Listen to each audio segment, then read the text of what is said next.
We'll start the show in just a second, but first I want to tell you about today's sponsors. Magic Spoon is the cereal that tastes exactly like the delicious cereals from your childhood, except it has no sugar, tons of protein, and only 3 net carbs, so it's perfect for a keto diet.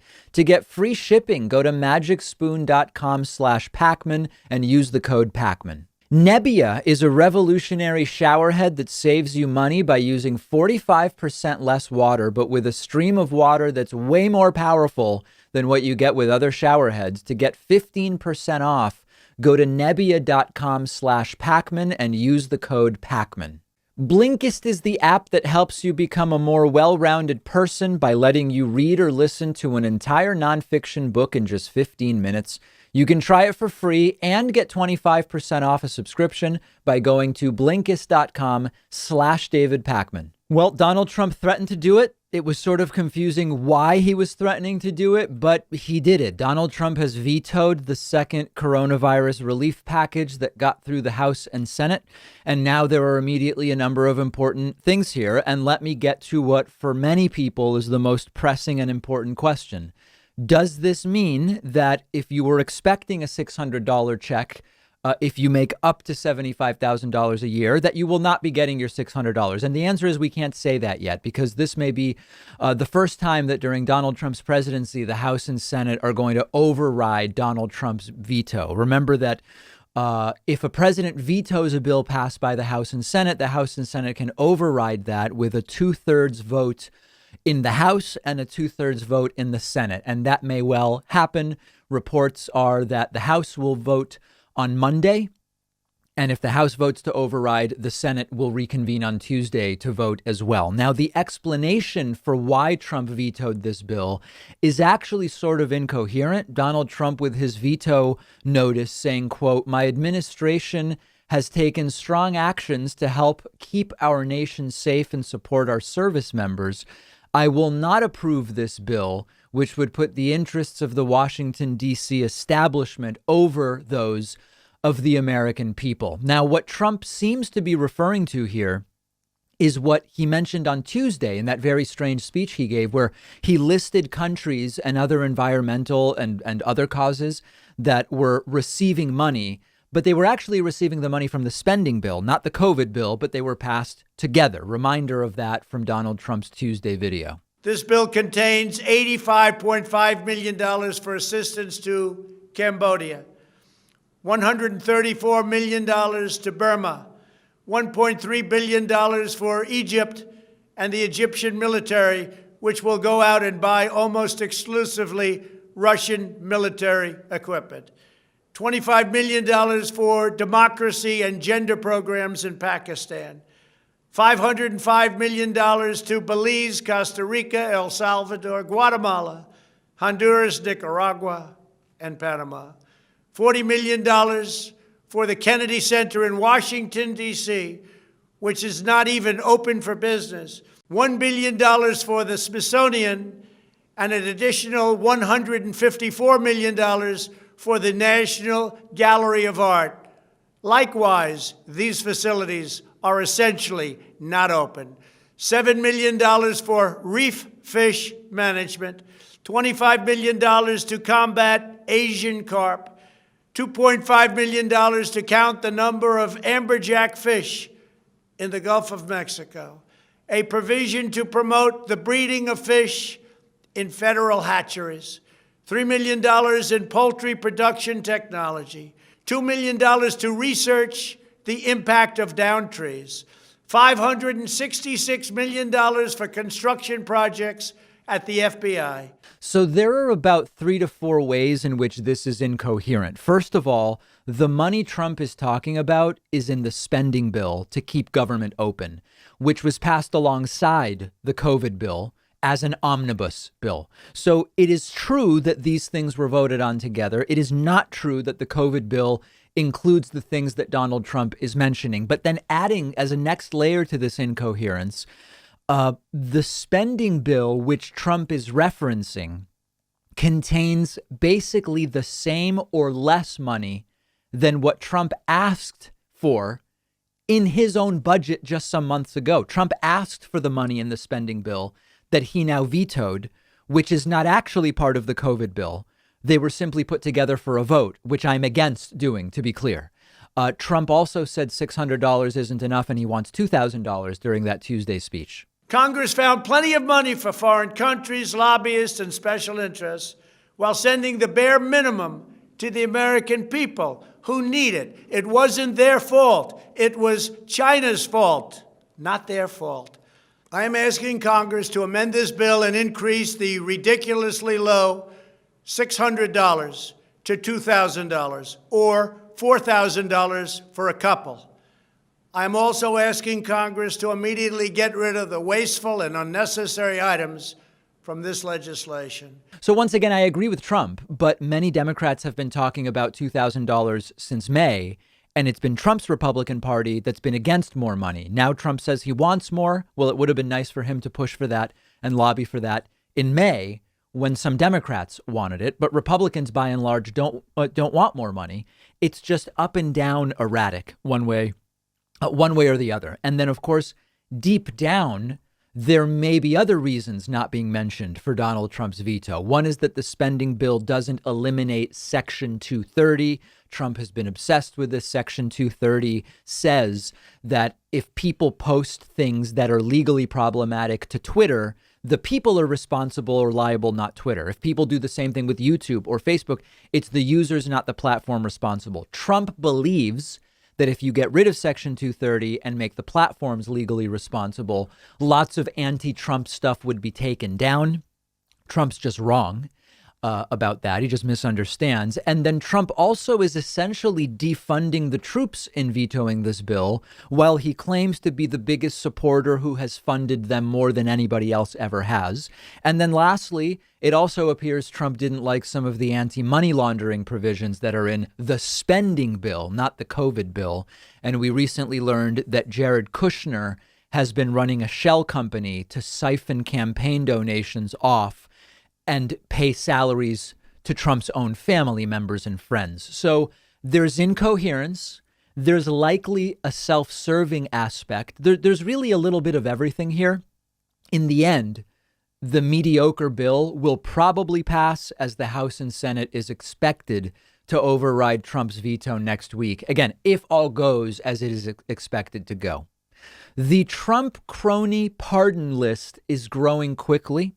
I had 15 or so names for you yesterday that were moderately cronyistic, but today's list, while smaller, is way more cronyistic. Donald Trump has now pardoned Jared Kushner's dad, Charles Kushner. Remember, Trump's daughter is Ivanka. Ivanka married to Jared. Jared is not just Trump's son-in-law, but also an advisor.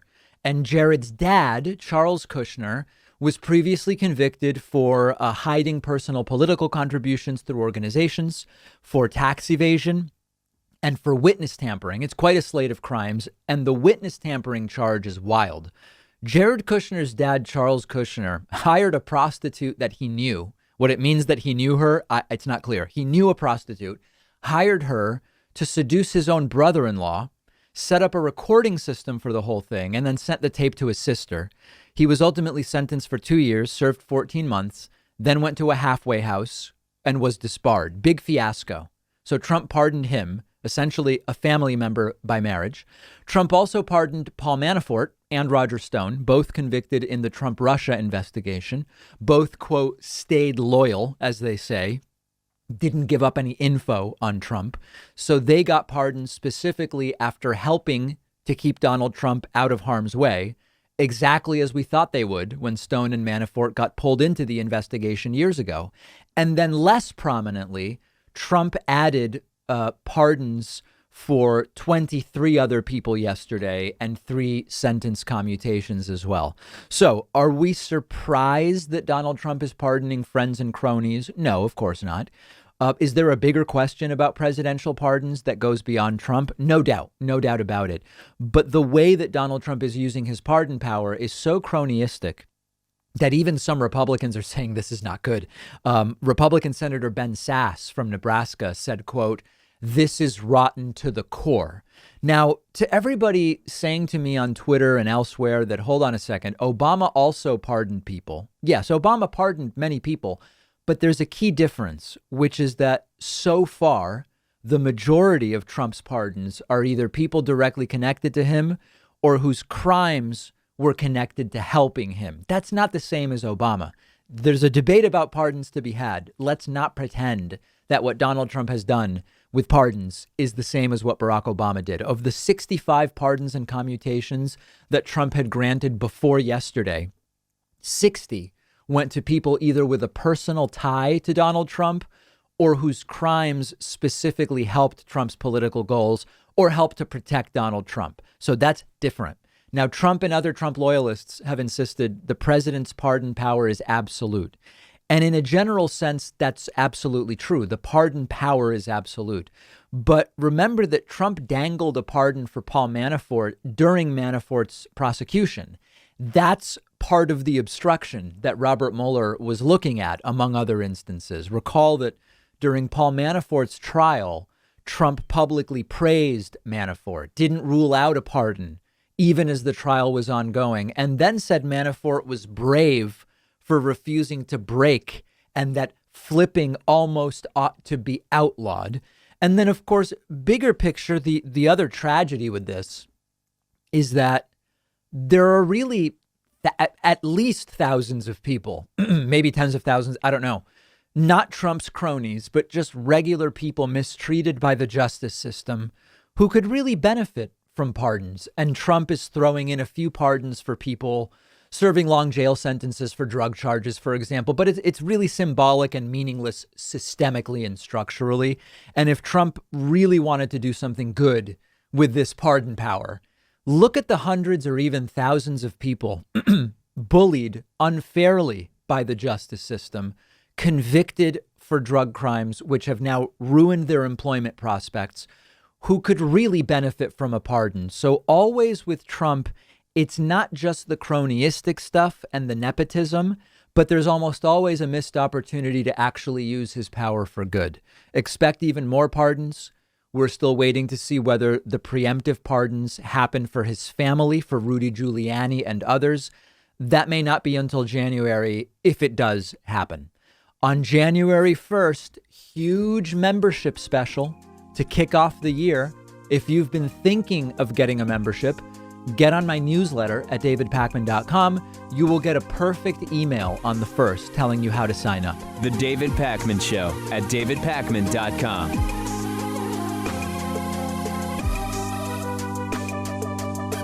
One of our sponsors today is Magic Spoon. The reason I'm such a fan of Magic Spoon is they allow me to enjoy the delicious breakfast cereals I loved as a kid without all the sugar and without the unhealthy ingredients, because Magic Spoon makes breakfast cereal that you really can't tell apart from those tasty sugary cereals that we all know. But each serving of Magic Spoon has no sugar, 3 net carbs, and 11 grams of protein. So it's perfect for someone on a low carb keto diet, just anybody trying to eat healthier and cut back on the sugar. You can choose from cocoa, frosted fruity, cinnamon, blueberry, or peanut butter. They all taste amazing. And Magic Spoon now lets you create your own customized variety pack with the flavors you choose. They really do stand by their product and will refund 100% of your money if you don't love it. No questions asked. Go to magicspoon.com/Pakman to build your own custom variety box today. Make sure to use promo code Pakman to get free shipping. The link is right underneath this video.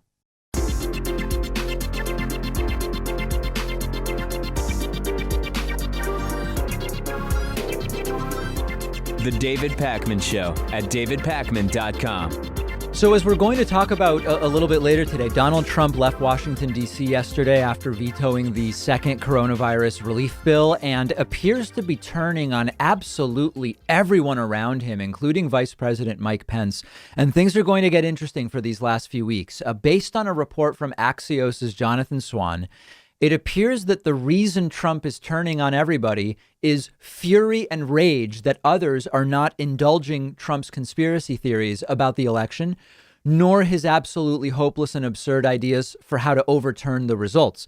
Donald Trump has reportedly been outraged at Vice President Mike Pence, at Chief of Staff Mark Meadows, at White House counsel Pat Cipollone, at Secretary of State Mike Pompeo, and even at Senate Majority Leader Mitch McConnell. And even though once again the White House and the people around Trump have distanced themselves from attorney Sidney Powell, it appears as though it's her perspective that's the one that is in Trump's mind primarily, which is that everybody around him who's not willing to foment his harebrained ideas for how to overturn the election are seen by Trump as being weak, stupid, or disloyal, or some combination of the three. And the effect of this, again, according to Jonathan Swan from Axios, is that the few people around Trump with an iota of common sense are reportedly very concerned about Donald Trump's behavior. Donald Trump reportedly thinks Mike Pence isn't fighting hard enough for him. Donald Trump is furious that White House counsel Pat Cipollone isn't doing enough of the things Trump wants to try to overturn the election. Trump thinks anyone who's not willing to push for the Department of Justice to forcibly it's not justice, it's Homeland Security, to forcibly seize voting machines. Anybody who doesn't want that is weak. And apparently it's not just Trump cultists and loyalists who are looking at January 6th as an important date, because according to people who have discussed January 6th with Donald Trump, he is also apparently thinking that maybe Mike Pence can do something for him as he oversees the formal counting of the electoral vote. Donald Trump spoke Monday night with Republicans in the House about voting to overturn the results on January 6th, which is just completely absurd. And then lastly, it does appear that Donald Trump has also fully turned on Senate Majority Leader Republican Senator Mitch McConnell, including, listen to this, Trump had his own personal assistant email Republican lawmakers on Monday night a single PowerPoint slide that attacks Mitch McConnell.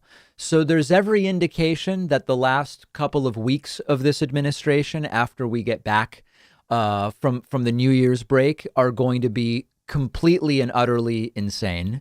The grifters and the conspiracy theorists really seem to have gotten to Donald Trump, and Trump actually seems to have fallen for all of the craziest ideas and the most laughable notions about this election and about how he could potentially overturn the results and get a second term, none of which will work, but will embarrass him and really damage the country if he continues to try. And so if the last few weeks are evidence of anything, they're evidence that that 25th Amendment to remove a president would never have been more appropriate than it is right now. But it's not even worth talking about more. It's just not going to happen.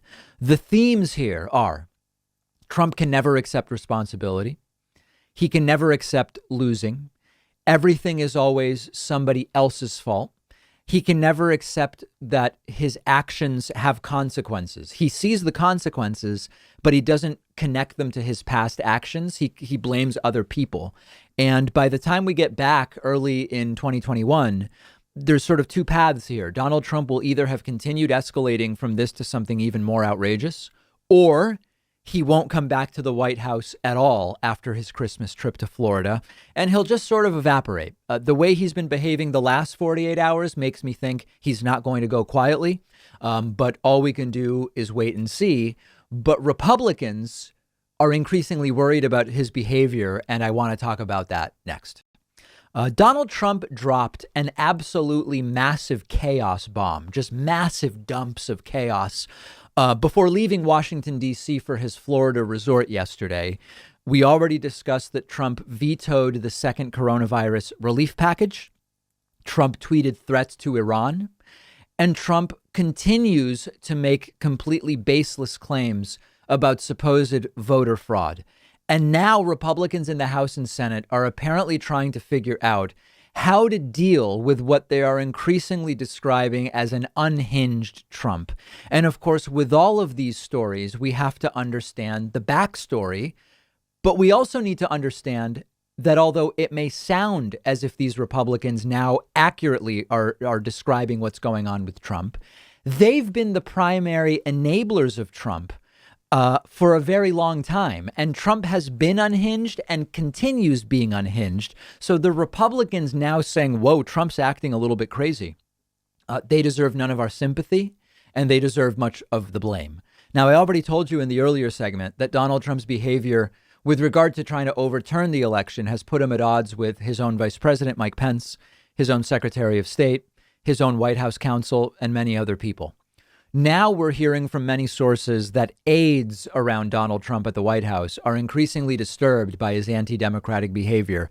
But since Trump posted that absurd video screed on Tuesday, making all sorts of false claims about the stimulus package, and after he dropped that chaos bomb yesterday before leaving, we're hearing from more and more Republicans and aides to Republicans that there is genuine concern about what Trump is doing here. One Republican aide said to CNN that Trump is, quote, coming unhinged. Now, he's been unhinged for years. House Republicans actually had a phone call yesterday to talk about what to do about Donald Trump's bizarre threats and his reaction to the stimulus package, which of course ended up with a veto, as we already discussed. Republican Congressman Don Bacon says Trump has thrown Republicans under the bus. And there are apparently also concerns that some Republicans will bow to Trump's pressure to try to challenge the counting of the electoral vote on January 6th. Now, to be clear, nobody thinks that they would have enough support to actually make a difference and overturn the results. Mitch McConnell has been telling Senate Republicans, do not get involved in this effort to challenge the results on January 6th. But there's concern about how to handle the optics if some Republicans did bow to Donald Trump's pressure. So let's talk a little bit more about that. There's no way that Republicans are going to change the outcome of the Electoral College vote going for Joe Biden. But it is conceivable that Trump will get some House Republicans to object to the count for Joe Biden to get electoral votes from 6 states that Biden won. And if House Republicans and Trump can convince just a single Republican senator to join them in their objections, theoretically, they could force a vote in both chambers, which Republicans and Democrats still believe would lead to Joe Biden winning. But again, it would look disastrous for Republicans in a number of different ways. Those who might vote to give Trump the presidency, if such a vote were forced, would be completely humiliated nationally. And those who vote that Biden should be president, Republicans, might suffer the wrath of Trumpists in their constituencies. Now, increasingly, I'm getting the sense that even though these very Republicans are the people responsible for what Donald Trump did over the last 4 years, they likely are setting themselves up, at least many of them, to sort of pretend they were never really on Trump's side, even to pretend Trump sort of didn't happen after Donald Trump leaves office, and to very quickly move on and get back to partisan business as usual. We care about the debt. We have to stop socialism. We have to stop government takeovers of this, that, and the other things. But before that happens, prepare yourselves for a very, very wacky few weeks. And we'll have more coverage of this on the show's Instagram at David Pakman Show. And make sure you're following me on Instagram as well at david.pakman. We'll take a quick break and we will be speaking to Mark Tushnet after the break. Do we really need the Supreme Court? A very interesting perspective from Mark Tushnet coming up. The David Pakman Show at davidpakman.com.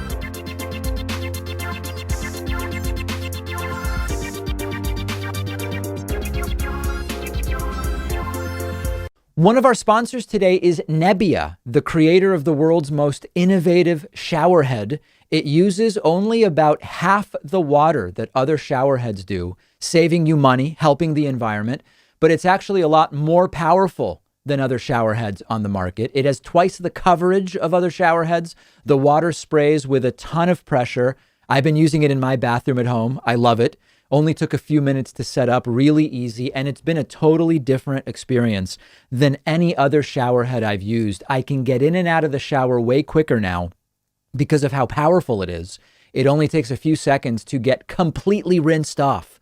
So I was actually amazed that it's only using about half as much water.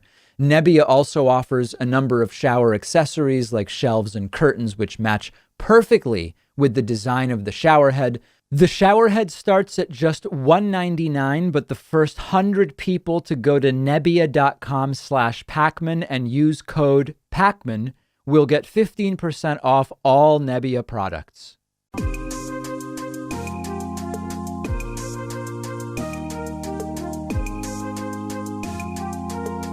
Welcome back to the David Pakman Show. Today we're going to be speaking with Mark Tushnet, who is Emeritus Professor at Harvard Law School and also a specialist in U.S. and comparative constitutional law. It's so great to have you on. I really appreciate it. Thanks for having me.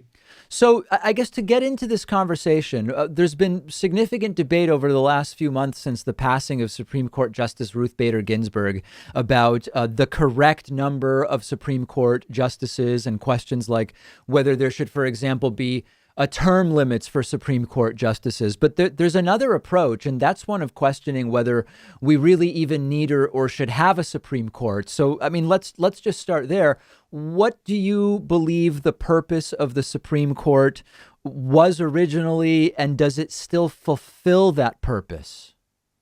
Well, the basic idea of the court was that you needed some body that would be able to enforce the provisions of the Constitution. You could expect politicians to debate the constitutional issues and reach compromises and so on. And so politics might be one way of making sure that people adhere to the Constitution. But early on, people started worrying that politicians might find it in their mutual interest to do something that was inconsistent with the Constitution, to agree on some program that gave the president too much power. Sure. Or more likely that what we think of today, enact programs that violated individual rights. And the thought was you could insert a court into the process so as to check against those possibilities. And at this point in time, is that, number one, still necessary? And number two, is that the primary activity that the Supreme Court is engaged in, checking that? Well, on the second question, no, actually, it turns out not. The primary thing the court does, things that don't get as much attention, is interpret statutes. Congress passes a statute, it's got some provisions in it that aren't clear, and the Supreme Court comes up with an authoritative interpretation of the statute. On the first, I think it's a tricky question about whether the court is now either needed or doing too much in terms of enforcing constitutional provisions. The reason it's tricky is that we now understand that there's a lot of, I would put it this way, reasonable disagreement about what the Constitution actually means. And everybody thinks they know. The Constitution prohibits things that they don't like happening. But it turns out that it's very difficult to say that very often legislatures or Congress or president actually do things that nobody could fairly say are consistent with the Constitution. Occasionally they do, once in a while. But most of the time, what the court's doing is saying, you have this interpretation of the Constitution. Maybe it's a reasonable one, but we have a different one, and we're going to stop you from doing what you think is consistent with the Constitution. So in terms of, no problem. So in terms of if there were no Supreme Court, is it as simple as the next lowest court's decision it becomes the final decision? Is it that simple, or is there more rearranging that would need to be done?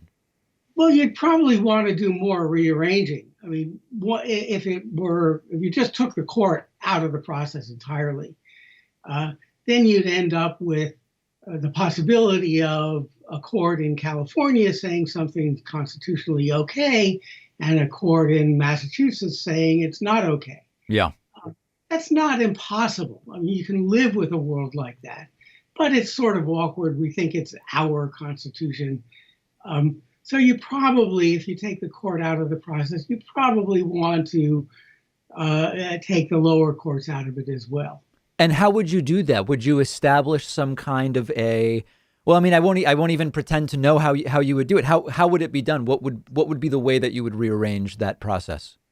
Well, my preferred solution would be to say, yes, we can still keep the courts involved for reasons that I'll get to in just a moment, but they should apply a standard. We could even write it into the Constitution that they should hold things unconstitutional only if they are, my phrase is, manifestly unreasonable. And that sharply reduces the degree to which the courts, any court, could intervene in constitutional interpretation. It would still give them some role, but only for extreme cases. In terms of the more common reforms that are sometimes mentioned or changes to the court, things like changes to the process by which, by the mere chance or timing of who is president at the time that a vacancy is created, changing that so it's not just the whim of whether there's a Republican or a Democrat in the White House, changing the number of justices on the court, putting term limits for being on the court. Do you like any of these, all of them, none of them? So I'm in favor of sort of any program that's likely to have some effect on reducing the role of the court in our political life. Okay. The most popular thing of the things you've mentioned are term limits. And I've signed on to a term limits proposal. People who favor them do think that if you have sort of a regular process of arrival and departure, then the stakes for each appointment will go down, and that might lower the willingness of the court to get involved in deep political matters. The appointment process would be more routine, less highly politicized. I think that might happen. The expanding the size of the court, which is also something I currently favor, would temporarily actually make the court more prominent because people would focus on well, they've just expanded the court to change the rulings that Right. are coming out of it. But people also seem to think that eventually there'd be some sort of equilibrium where first Democrats expand the court, then Republicans expand the court, and eventually people come to understand that that's not a terribly great way of doing things. And what you really want to do is, again, lower the temperature of the court's activity. And so people talk about reducing the legitimacy of the court. I think that's basically a good thing. And so if court expansion had that effect, that would be okay with me too. When it comes to the idea of, and I know that this is sort of a different question, the idea of constitutional originalism, which is a very, very big debate, to me, there's a few elements that sort of don't pass the sniff test that are very often mentioned, and I'm curious to get your thoughts on it. One is, if we're talking about constitutional originalism as thought at the time of the Constitution's creation, when we talk about bearing arms, we would have to account for the types of arms that existed at the time and recognize a lot of what's available today would be out of scope, even theoretically imaginable at the time. When you talk about cruel and unusual punishment, what we have today is dramatically different than what would have fallen under that definition at the time. So what is your sense in terms of this debate around originalism, which is often put forward by those who seem unwilling to concede some of these points on cruel and unusual and on the Second Amendment that I've brought up? I think we have to distinguish between two kinds of originalism. There's the originalism that academics have come up with. Okay. And academics have a decent account of, academic originalists have come up with a decent account of the Second Amendment problems and how we can deal with them, and the cruel and unusual punishment provision, and a whole bunch of other things. Equality for women is a significant matter. So the academic theory actually has a certain amount of credibility. But then there's the practice of originalism by judges who say they are originalists. And that's sharply different from what the academics say. And it's entirely inconsistent. They are originalists when the results they come up with fit their mostly conservative ideology, and then they depart from originalism when they haven't figured out how to defend their conservative positions in originalist terms. The best example of that, incidentally, is affirmative action. There's just no credible. The academics have a credible way of defending or of attacking affirmative action on originalist grounds, but conservative judges haven't even bothered to try. They just think that it's inconsistent with some fundamental principle of equality that they're committed to, without trying to link that principle to original understandings. Okay, this is good because it adds a level of nuance when we hear those who are not particularly well educated on this bring up this issue of original intent in order to defend some of their conservative ideals. So when we talk about constitutional originalism, you're pointing out there is judicial constitutional originalism, and then there is academic constitutional originalism, and that these are two different things. And as you're putting forward the idea that academic constitutional originalism does deal with some of these apparent contradictions, maybe we could dig into one of them. Like, for example, on Second Amendment and the idea of what arms referred to hundreds of years ago versus the weapons available today. How would the academic originalists sort of deal with that? So the academic account is actually, there are two versions of the academic account. One is tied to what we mostly think about these days. And it is, you say, you have to think about the kinds of weapons that people had in mind that were understood to be covered by the Second Amendment. Right. And when they thought about and talked about the weapons that were covered by the Second Amendment, they referred to weapons that everybody has access to, or in the current phrase, weapons in common use. And so now you translate that to the current circumstances and you ask, what weapons are in current use today? So weapons in current use then were muskets and things like that. They're not in current use now, but ordinary handguns are in current use. On the other hand, bazookas are not in current use. So you're making an analogy. In other words, you have to think of what would be analogous to those weapons today. Right. Yeah. Okay. Exactly. So that's one way of doing it. Sure. The other way is much more radical, and actually, I think, in my own view, is more connected to what was actually going on. The original understanding on this second view of the Second Amendment was that it was a way of ensuring that ordinary people would be able to fight against an overreaching government, they would be able to arm themselves to protect themselves, not against criminals, Right. but against soldiers.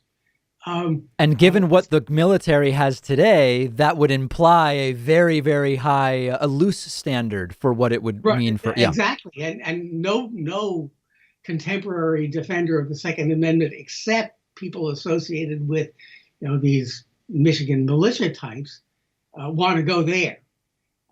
And so the judges say, well, we don't, they may have had this original understanding about what was called the insurrectionist view, but that's not what we think the original understanding was. And they do that precisely for this sort of instrumental reason, ends-focused reasons. They don't want to say people have a right to have bazookas or anti-tank weapons. Right. Now, it seems like you could apply a similar standard to this idea of cruel and unusual punishments, right? Where you would say, well, just because there are things available now that weren't available then, and some of the things that were done then have gone out of style, we have to sort of evaluate what is analogous at this time.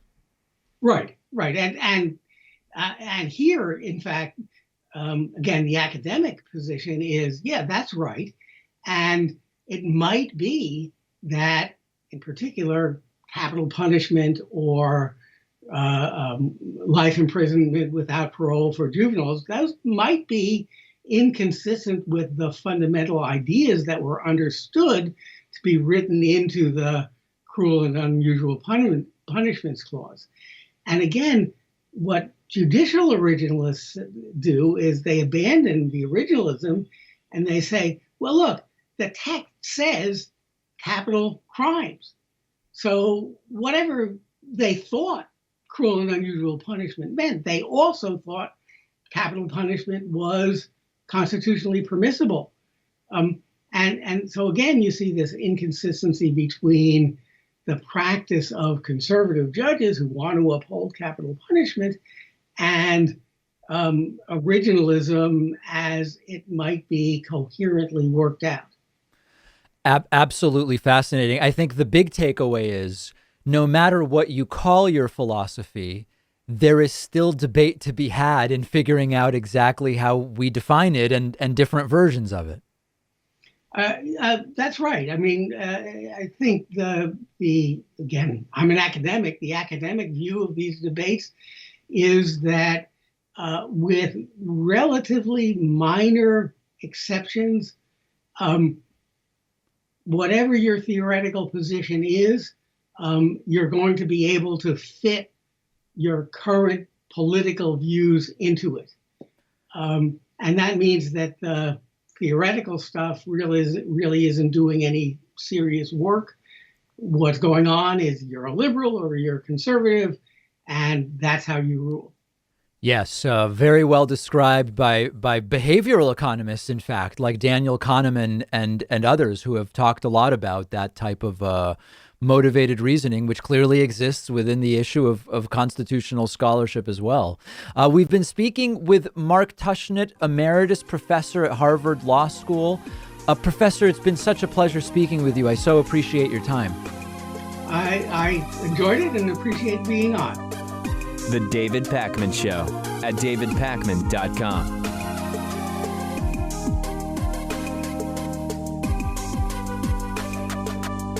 What if you could read 10 books in just one sitting? That's exactly what one of my favorite apps lets you do. It's called Blinkist, and what they do is take thousands of popular nonfiction books. They condense them down into text or audio that you can consume in 15 minutes. Blinkist makes sure that you're getting all of the important core insights from each book.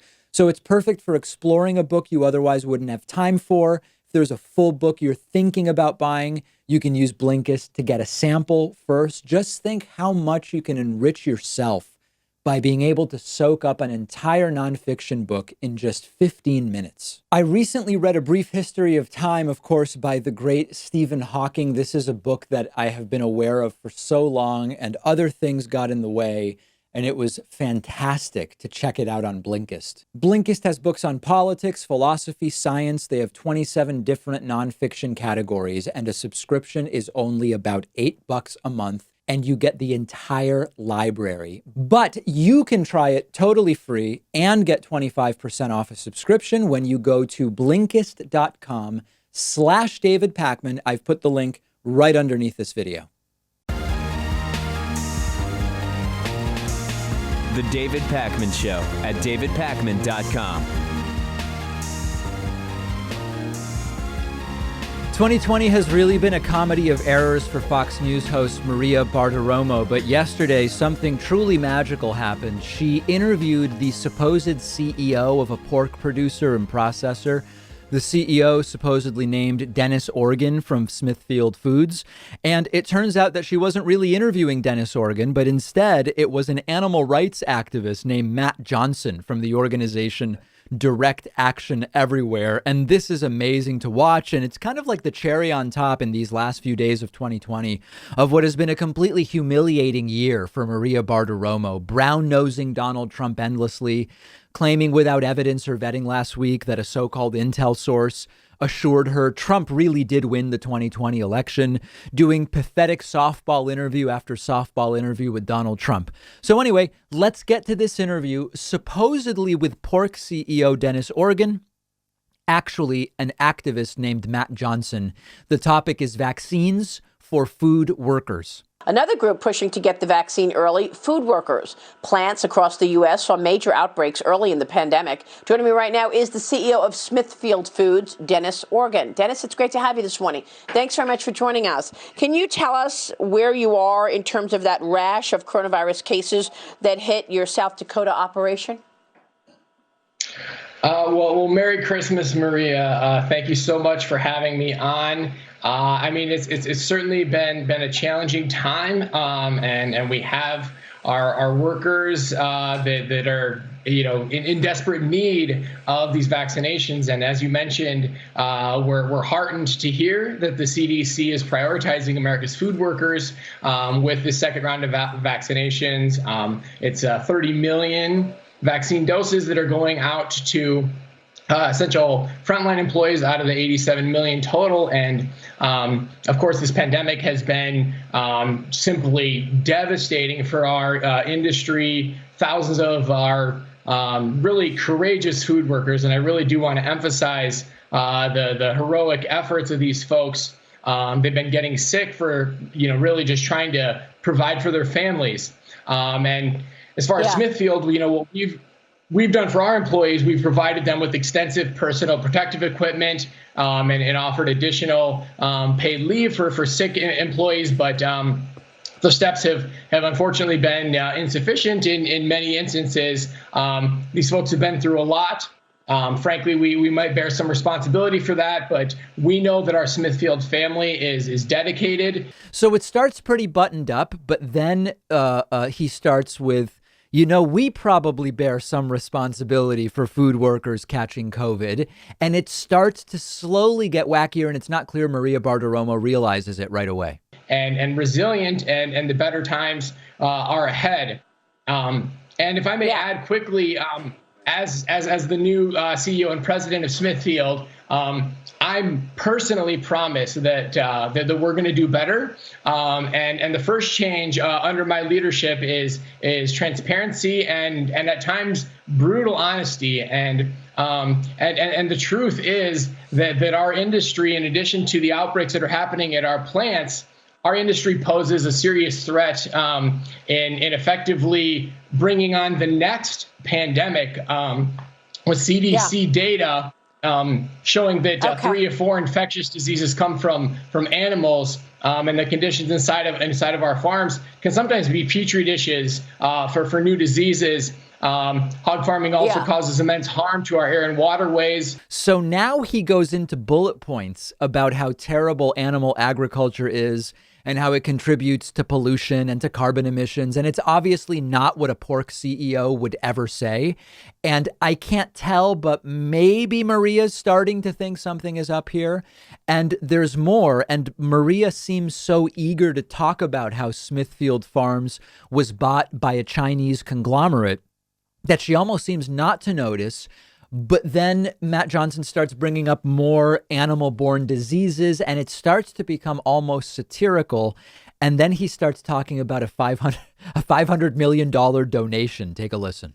Well, Dennis, that's what I want to ask you about. That's what I want to ask you about, Dennis, because Smithfield Foods is the world's largest pork producer. You are in an incredible, an incredible spot to have incredible impact in the United States and across the world. But China acquired Smithfield. Your parent company is now based in Hong Kong. Can you tell us how it works? There was a post recently about the way your company operates. Are the hogs raised in the United States and then sent to China to get slaughtered and produced and packaged? Yeah, well, Smithfield Foods is owned by a Chinese conglomerate, and the pigs are they're slaughtered in the U.S. and we have an export market, which we think is a very necessary part of a thriving economy to have open trade. There is so there's been some leveling off of demand that we've seen in China. There was a African swine fever outbreak that happened, or a round of them really, where there was greater demand, and now they're rebuilding.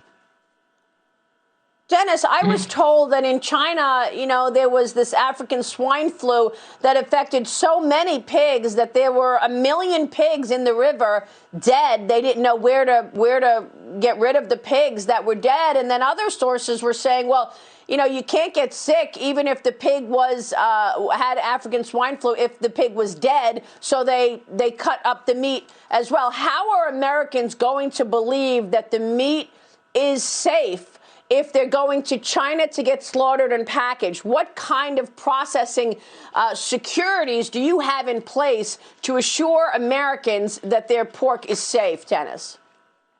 Yeah, absolutely. So we have extensive safety protocols in place for our essential frontline employees, from personal protective equipment that they wear to sanitation of our equipment in our facilities. And I think that our company's track record really speaks for itself in that regard. But in terms of the impact that this industry has on the world, we really want to kind of embrace a brighter future, and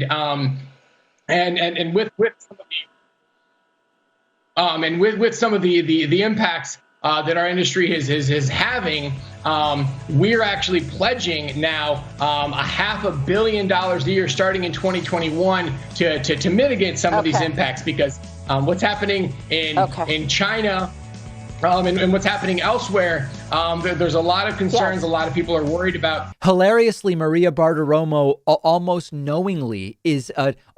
unknowingly is indicting Smithfield as much as the fake CEO is. But his mention of pledging $500 million, $500 million to fighting the very problems his company creates is just brilliant. And then they ended up finding out after the fact that this was completely bogus. And Maria Bartiromo found out it was a fake CEO, and she apologized. We have an important correction to make. It appears we have been punked. Earlier in the program, I interviewed someone claiming to be the CEO of Smithfield Foods, Dennis Organ. We've since learned that was not Dennis Organ, but an imposter making false claims about the company. He is someone who has absolutely no relation to Smithfield Foods. We want to apologize to Dennis Organ, Smithfield Foods, and to our audience for making this mistake. We will, of course, be more vigilant. It is just wild, and this is a great opportunity to play a clip that many may not know about. I would be doing you a disservice if I didn't take this opportunity to play a clip of when Max Rice, who's been a guest on this show, Max Rice pretended back in 2012 to be a former Obama voter so disillusioned with Obama that he was voting Mitt Romney in 2012. And he pranked then Fox News anchor Gretchen Carlson on Fox News. I would argue it was better than yesterday's Smithfield prank. Take a look, and apologies for the poor video quality. To the Romney-Ryan ticket. Joining me now is recent college grad Max Rice. He voted for President Obama. Now he's unemployed and just moved out of his parents' home. Good morning to you, Max. Well, hello, Miss USA. It's an honor. Miss America. I wish I could see you. But close enough. Miss America. Miss Universe in my book. Oh, okay. Well, thank you very much. Now, tell me your story. You believed in the hope and change of President Obama, and so you voted for him. And tell me about the next 3.5 years. I was a huge Obama supporter in 2008. I met him in 3rd grade. I met him when I was little. Okay. And why now are you supporting Mitt Romney? What's your question? Why now are you supporting Mitt Romney? Why am I supporting Mitt Romney? It's actually a funny story. I lost a basketball game to a friend of mine, Alex Dern, who's a huge supporter of this show. Okay, so it sounds like you're not being very serious. But I'm also disappointed in the direction that Obama's taking this nation. But In yeah, I what will way? be casting my ballot for Mitt Romney. Okay. And true that you had to go back and live with your parents after you graduated from college? Oh yeah, after I went to college for a bit, I had to go back and live with my parents this summer. I'm back on my own. Independent, I'm on national TV. I feel like I'm doing good. It's an honor. Okay. Well, are you being serious about this interview or not? Yeah. Okay. I can't see your face right now. This is so weird. All right. Well, actually, we're going to wrap this up now because I'm not so sure that you're actually being totally serious about Wait. Why not? Yeah, I'm not sure that you're ready for prime time yet with this interview. I'm not ready for prime time. Wait, I've been. All right. We're going to give Max another chance maybe when he's ready to. So that's really the standard by which all of these must be judged. And Max Rice back in 2012 on Fox News was an absolute classic. Maria Bartiromo, yes, humiliating herself with the fake pork CEO, but doing it in marginally less dramatic fashion than what happened with Gretchen Carlson back in 2012. But nicely done by Matt Johnson. We have a subreddit discussion forum where you can join 26,000 other viewers and listeners and discuss politics respectfully. You can find it at davidpakman.com/Reddit. Few notable posts I spotted this morning. One is a user asking whether we are going to get to 4,000 daily deaths from the virus after Christmas or New Year's. I've said before that I believe the case peak is coming very soon and that the death peak is slightly behind that, and that then we are going to start seeing warming weather and vaccination starting to have an impact probably by late January, early February. So I believe we are almost at the pandemic peak unless something goes very wrong.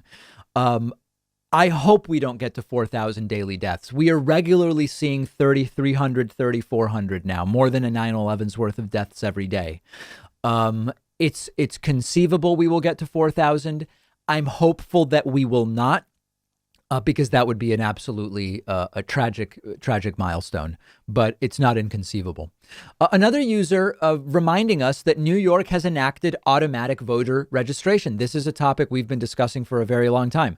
The idea that in order to vote, you need to do something beyond simply being a citizen is antithetical to the way many voting systems are set up in other countries. Undocumented immigrants by their nature can't vote because they're not citizens. This is not something that is unique to the United States. And yet we have this process here which serves only to dissuade people from voting or prevent people from voting, which is even though you could vote, you can't vote unless you register to vote. Some states allowing same-day registration, many not allowing it. New York State has enacted automatic voter registration. The details are still being sifted through, but that is very, very good news. More states should do it. And then lastly, because we're wrapping up here before the holiday, we got a holiday greeting via the subreddit. Holiday greetings to David and Pat with much thanks. Thanks for maintaining continued surveillance of the events of this past year, including the horrendous COVID pandemic and the equally disgusting Trump and Republican machinations revolving around the election. As someone who has increasingly tuned out much of the news, I nevertheless have great respect for those who can face what's been going on and report and comment about it. It's not an easy task. Knowledge can be disheartening, but also empowering. Hope next year ends on a higher note for all of us. But whatever the case, hope the Pakman show will endure. A beautiful message. And you can join the discussion at davidpakman.com/Reddit. All right, we have a voicemail number. That number is 219-2DavidP. We heard from the Eggman, who mostly listens to the show, but he watched the other day, and it sounds like he kind of liked it. Take a listen. Man. Hey, Dave, I just listen to your podcast. I don't watch videos or YouTube or any clips or anything. I'm an adult. I'm busy all day. Right. But I have time to listen while I work. I've been missing out on the visual aspect. Oh, my God. I just watched a clip on Facebook, and you're listening to some crazy caller, and you take a sip of your water with your hand underneath the cup like Trump did, and I started cracking up, and I thought, how many other purely visual jokes am I missing from you? Dave, have I been just only getting 2 dimensions of the 3-dimensional show you put out?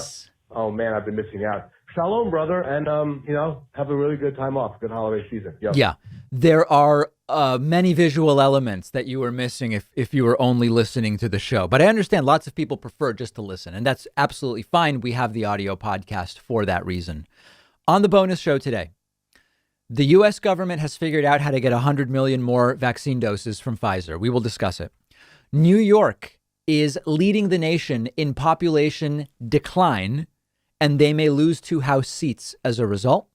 And the Texas lieutenant governor, who offered $1 million if you can find evidence of voter fraud, is now refusing to pay it after we found evidence of pro-Trump voter fraud happening. We covered that story yesterday. We will discuss the fallout on today's bonus show. Get instant access by becoming a member at joinpakman.com.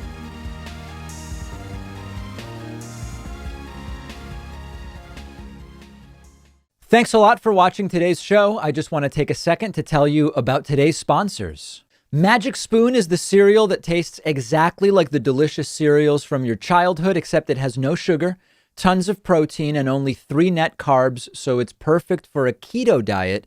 To get free shipping, go to magicspoon.com/Pakman and use the code Pakman. Nebbia is a revolutionary showerhead that saves you money by using 45% less water, but with a stream of water that's way more powerful than what you get with other showerheads. To get 15% off, go to nebbia.com/Pakman and use the code Pakman. Blinkist is the app that helps you become a more well-rounded person by letting you read or listen to an entire nonfiction book in just 15 minutes. You can try it for free and get 25% off a subscription by going to Blinkist.com/David Pakman.